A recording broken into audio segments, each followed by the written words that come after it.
Bom dia, sétimo ano, como estão todos? Então bora lá para nossa aula de arte de hoje, que será uma aula de revisão, né, para a prova de vocês. Então a gente vai falar sobre o pintor e artista holandês, né, Frans Poth.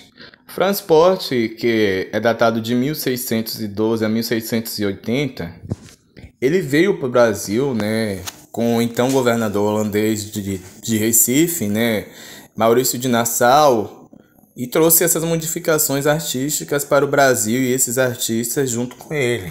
E Frans Poth foi um deles.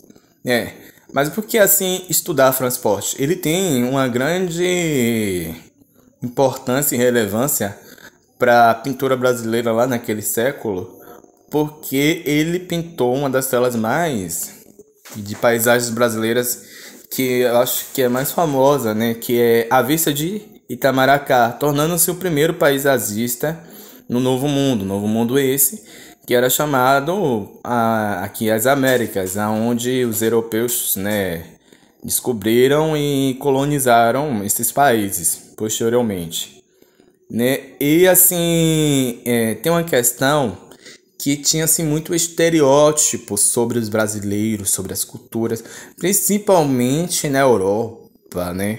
Que aqui viviam selvagens, né? Sim, tem esse estereótipo.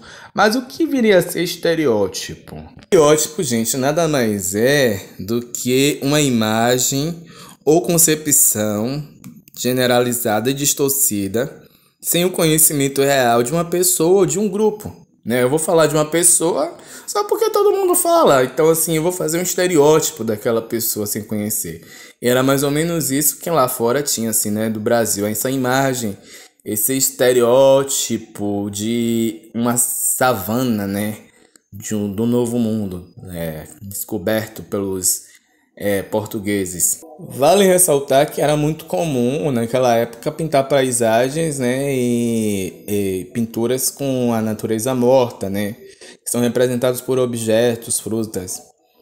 E outro então pintor holandês também, desenhista, que ficou importante foi o Albert Elcott, né? Ele ficou no Brasil dentre de 1637 a 1644.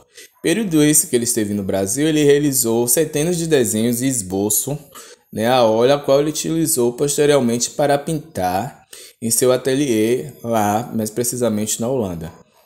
E por que a sua importância? O Albert Elcott foi o primeiro desenhista holandês que se especializou no registro da então fauna e flora brasileira e no retrato dos povos que habitavam as novas terras desse novo mundo, né?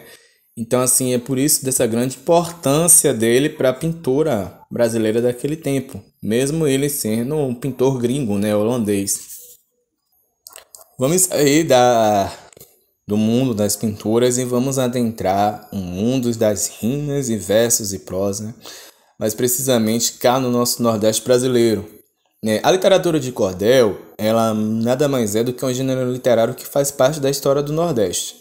Pesquisadores acreditam que elas tenham vindo com os portugueses, né, os mais antigos, os trovadores e tudo mais, né? E a literatura de cordel tem uma característica muito forte, que são as suas rimas com métricas certas. E por que a literatura de cordel? Porque esses pequenos folhetos eles eram vendidos e presos em fios finos, cordões, então chamados cordéis. Assim a literatura de cordel chegou pela mão dos colonizadores, né, europeus, mas precisamente em Salvador, que é a primeira capital do país, e de lá, de Salvador, ele se expande para o Nordeste todo. E ainda hoje é impossível encontrar, né, feiras tradicionais e onde os folhetos desse final do século XVII contêm histórias sobre a cultura, a origem do povo brasileiro e também traz críticas bem-humoradas a políticos e personalidades públicas. E por falar em cordel, né, a xilografura, né, o termo xilo vem de madeira, então quer dizer que é o nome dado à gravura feita em madeira.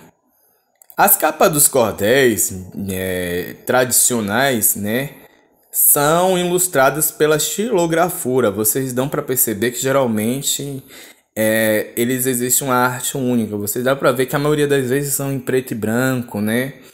Então, assim, é algo que traz na sua obra de arte, né, um pedaço do chão nordestino. E vale ressaltar que José Francisco Borges, conhecido como J. Borges, é um cordelista estilogravador pernambucano e que é um especialista nessa arte da xilografura. Nossa cultura nordestina é permeada por várias histórias, vários contos, né? E esses contos tornam parte do folclore tão rico que o Nordeste tem. O Bumba Meu Boi conta a história de Pai Francisco, um negro ex-escravizado que decide matar o boi de seu patrão, um fazendeiro branco de muitas poses, para fazer então assim cozinhar a língua desse animal e dar de comer a dona Catirina. E esta que está grávida, né? E deseja muito essa língua de boi, um desejo, né, de uma gestante. O Bumba Meu Boi é uma característica forte, principalmente em todo o Nordeste. Ele foi reconhecido como Patrimônio Artístico Nacional pelo IFAM, né, e ele é bem forte no Maranhão, né, ali na região do Maranhão. Então, é claro, Nordeste, né. Ele recebe outros nomes, como Boi de Janeiro, na Bahia, né? Boi de Reis, no Ceará, né? Mas, assim, realmente ele é bem forte, né? Típico mesmo do Maranhão, né? Do estado do Maranhão. Vale ressaltar que nossa cultura popular ela é rica em outras festas, né? Festejos, né? Os folguedos. Viu? Qualquer dúvida sobre a aula de hoje é só perguntar. Eu tô passando atividade de revisão. Tchau, tchau. Forte abraço.